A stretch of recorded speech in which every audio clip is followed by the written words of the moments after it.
বিশ্ব রাজনীতিতে আবারও আলোচনার কেন্দ্রবিন্দুতে চলে এসেছে মধ্যপ্রাচ্য। বিশেষ করে সাবেক মার্কিন প্রেসিডেন্ট ডোনাল্ড ট্রাম্প এবং ইসরায়েলের প্রধানমন্ত্রী নেতানিয়াহুকে ঘিরে নতুন বিতর্ক তৈরি হয়েছে।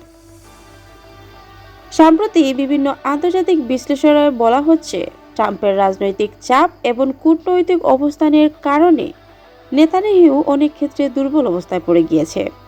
অনেক বিশ্লেষক এটা বলছেন অসহায় আত্মসমর্পণের রাজনীতি। মধ্যপ্রাচ্যের দীর্ঘদিনের সংঘাত, বিশেষ করে গাজাকে কেন্দ্র করে ইসরায়েলের সামরিক অভিযান নিয়ে বিশ্বজুড়ে সমালোচনা বাড়ছে।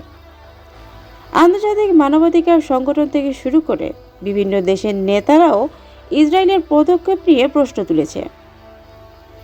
এই পরিস্থিতিতে ট্রাম্পের অবস্থানও আলোচনার জন্ম দিয়েছে। অনেকে মনে করছেন ট্রাম্প সবসময়ই ইসরায়েলের শক্ত সমর্থক ছিল। তার সময়েই জেরুজালেমকে ইসরায়েলের রাজধানী হিসেবে স্বীকৃতি দেওয়া হয়েছিল।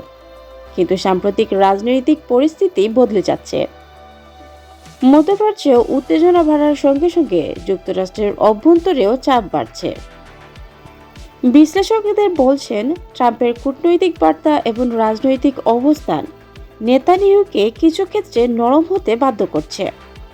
কিন্তু বিশেষ করে যুদ্ধবিরতি, মানবিক সহায়তা এবং আন্তর্জাতিক চাপে প্রশ্নে ইসরায়েলকে নতুন করেই ভাবতে হচ্ছে। এদিকে ফিলিস্তিন ইস্যুতে বিশ্বজুড়ে প্রতিবাদও থামছে না। ইউরোপ, এশিয়া, এমনকি আমেরিকার অনেক শহরেও মানুষ রাস্তায় নেমে গাজায় যুদ্ধবন্ধের দাবি জানাচ্ছে।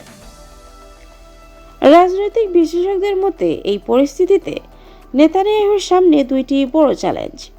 একদিকে দেশের ভেতরের রাজনৈতিক চাপ এবং অন্যদিকে আন্তর্জাতিক কূটনৈতিক চাপ। আর ঠিক এই সময়েই ট্রাম্পের অবস্থানের নতুন সমীকরণ তৈরি হয়েছে।